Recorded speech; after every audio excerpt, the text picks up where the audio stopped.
당첨금이 무려 3조 원에 세금이 0원. 그동안 몰랐던 복권의 세계.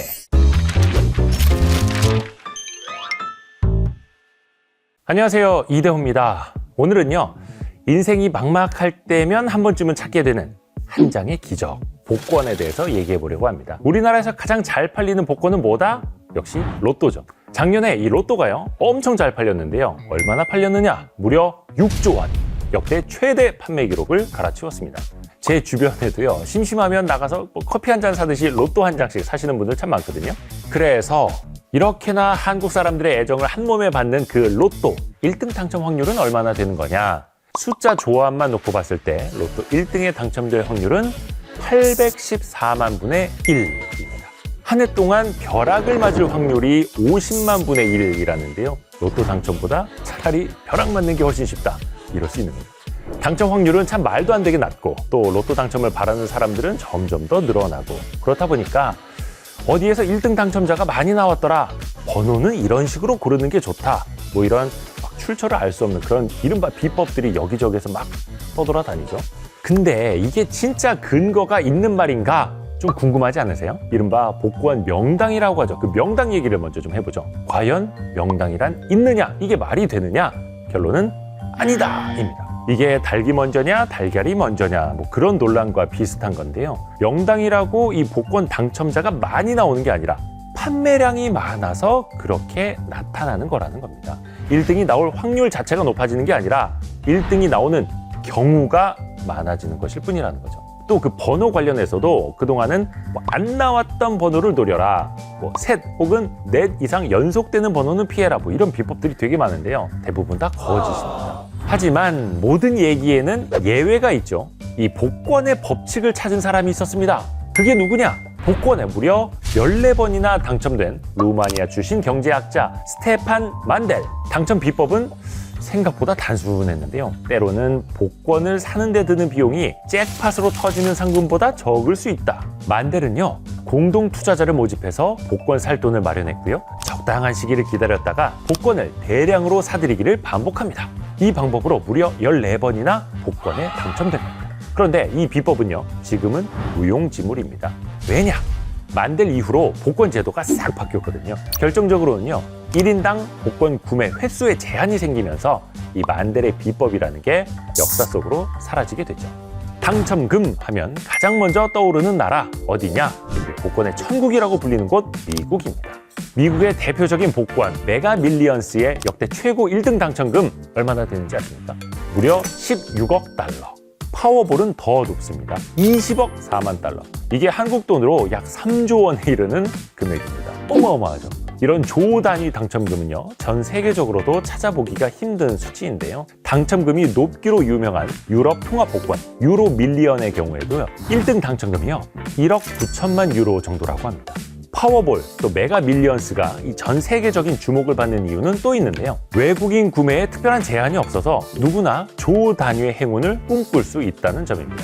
다만 이거는 미국 내에서 구입한 경우만 당첨으로 인정된다고 합니다. 그런데 어떻게 이 미국 복권은 이렇게까지 천문학적인 잭팟이 가능할까? 가장 큰 이유는 뭐냐? 당첨금 2월에 제한이 없기 때문입니다. 1등 당첨자가 안 나오면 나올 때까지 횟수에 제한 없이 당첨금이 무한대로 2월이 된다는 겁니다. 그럼 우리나라 로또는 어떠냐? 이 당첨금 2월이 단 2회까지만 가능하다고 하는데요. 요즘에는 또 복권을 사는 사람이 너무 많아서 2월 되는 일 자체가 드뭅니다. 그런데 이 2월이 왜 2회까지만 가능한가? 그 얘기를 잠깐 해드릴게요. 2000년대 초반만 해도 미국만큼은 아니지만요, 우리나라 로또 당첨금도 꽤 컸습니다. 2003년, 그러니까 로또 제19회차 1등 당첨자가 얼마를 타갔느냐? 무려 407억 원이었습니다. 세금을 떼고도 300억 원 이상을 받아갔다고 합니다. 그때는 그게 어떻게 가능했느냐? 일단 당시에는 당첨금 2월이 5번까지 가능했고요. 또 로또 게임당 가격도 지금의 2배였습니다. 그런데 이 당첨금이 컸던 만큼 문제도 많았었거든요. 도박 중독이니 사행성 조장이니 이 로또를 둘러싼 우려의 목소리가 너무 커졌어요. 그래서 2004년에 규정이 바뀌었습니다. 로또 게임당 가격을 2,000원에서 1,000원으로 내렸고요. 2월 횟수도 2회로 줄여버렸죠. 그 규정이 지금까지 이어지고 있는 겁니다. 자, 이렇게 어쨌거나 저쨌거나 복권하면 아무래도 1등 당첨금을 먼저 떠올리게 되잖아요. 사실은 이 당첨금만큼이나 중요한 게 하나 더 있습니다. 바로 당첨 확률인데요. 그 미국 복권 당첨 확률이 얼마나 되나 찾아봤더니요. 메가밀리언스 같은 경우에는 1등 당첨 확률이 약 3억 260만 분의 1입니다. 우리나라 로또보다도 37배나 더 당첨되기 어려운 겁니다. 또 파워볼의 경우에는요. 약 2억 9,220만 분의 1이랍니다. 이게 확률입니까, 이게? 예, 당첨금만큼이나 현실감이 없죠. 너무 와닿지 않아서 제가 그 비교치를 좀 찾아봤는데요. 사람이 물 없이 생활하기 참 힘들잖아요. 뭐 씻고 마시고 당연히 물이 있어야 살 수 있는데 그 미국 복권에 당첨되는 일이요. 사람이 물에 알레르기를 갖고 태어나는 것만큼이나 어렵다는 겁니다. 한마디로 말도 안 되는 확률이라는 거죠. 그렇다 보니까 미국 내에서는 정부가 너무 헛된 희망을 부추기고 있다. 막 서민들의 호주머니를 털고 있다. 이런 비판이 끊이질 않는다고 합니다. 그런데 아주 만약에요. 이 말도 안 되는 확률을 뚫고 복권에 당첨이 됐다. 그러면 가장 먼저 뭘 할지 그 고민을 하게 되는데요. 뭐 집을 살까 차를 살까 뭐 떠올리는 건 많죠. 그런데 그 전에 해야 할 계산이 하나 있습니다. 바로 세금입니다. 미국에서는요, 당첨금이 $5,000가 넘어가는 경우에 연방세 24%가 원천 징수되고요. 또 거기에다가 주별로 소득세가 있는 지역에서는 그 소득세를 또 내야 합니다. 외국인은 조금 더 내야 하는데요. 당첨금의 30% 정도라고 합니다. 말도 안 되는 확률을 뚫고 내가 이렇게 어렵게 당첨이 됐는데 세금을 이렇게나 떼간다. 뭔가 좀 억울한 것 같기도 하죠. 현재 그 비율은 조금씩 다르지만요. 우리나라를 포함해서 대부분의 나라들이 복권 당첨금에 세금을 매기고 있거든요. 그런데 놀랍게도요. 옆 나라 일본 같은 경우에는 세금이 0원이라고 합니다. 왜 일본은 복권에다가는 세금을 매기지 않는 거냐? 가장 큰 차이는요. 이 당첨금을 바라보는 시각에 있더라고요. 우리나라 같은 경우에는 어찌됐든 간 소득이 있는 곳에 세금이 있어야 한다라는 조세정의 원칙에 따라서 복권 당첨금도 기타 소득으로 분류해서 세금을 매기는 거거든요. 근데 일본은 이걸 소득으로 보질 않는다는 거예요. 서민의 꿈에는 세금을 매기지 않는다. 그러니까 복권은 일시적인 행운으로만 본다는 거죠. 또 한편에서는요, 일본은 그 복권 구입 비용에 이미 세금이 포함되어 있어서 그런 거다. 이 당첨금에 세금을 매기면 이중과세가 되기 때문에 세금을 매기지 않는다. 이렇게 얘기하기도 하는데요. 그런데 사실 이건 좀 해석의 여지가 있어요. 일본의 경우에 그 복권 판매액의 37% 정도가 공공사업비에 사용이 되거든요. 이걸 세금이라고 해석하면 그렇게 볼 수도 있는데 이게 좀 애매한 게요. 우리나라 또 미국 같은 경우에도 그 판매액의 일부를 복권 기금 같은 그런 공공 목적으로 사용을 하고 있어요. 당첨금을 바라보는 시선이 만들어낸 약간의 차이라고 보는 게 더 정확하겠죠.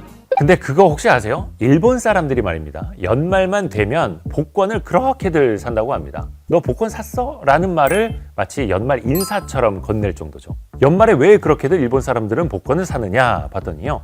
일본에 점보 복권이라는 게 있거든요. 1년 내내 파는 복권이 아니라 뭐 밸런타인데이나 헬로윈 또 연말 이렇게 특정 시즌에만 파는 기간 한정 복권인데요. 연말에 파는 이 점보 복권은요. 당첨 금액이 워낙 커서 인기가 유독 더 많다고 합니다. 작년 이 점보 복권 1등 당첨금이 얼마였느냐? 7억엔 정도였다고 합니다. 당첨 확률도 낮고 그렇다고 뭐 특별한 비법 같은 것도 없지만 이 복권은 여전히 잘 팔리고 있죠. 2024년 전 세계 복권 시장 규모가 3,611억 달러, 2033년까지 연평균 4% 정도씩 성장을 할 것으로 예측이 된다고 합니다. 심지어 우리나라에서는요, 작년에 그렇게 불황이었는데도 복권 하나만큼은 참 잘 팔렸다고 하죠. 2024년 우리나라 복권 판매액이 7조 3,348억 원, 10년 전에 2배나 되는 수치를 기록했습니다. 근데 이게 우리나라만 그런 게 아니고요. 중국도 그랬답니다. 경기 침체로 막 힘들다 하면서도 또 복권은 불티나게 팔렸다는 거죠. 불황이어서 복권이 더 잘 팔린 거다. 뭐 이런 얘기가 있죠. 흔히들 복권은 불황형 상품이라고도 하잖아요. 그런데 사실 이 말이 좀 통계적으로 보면 틀린 말일 수도 있어요.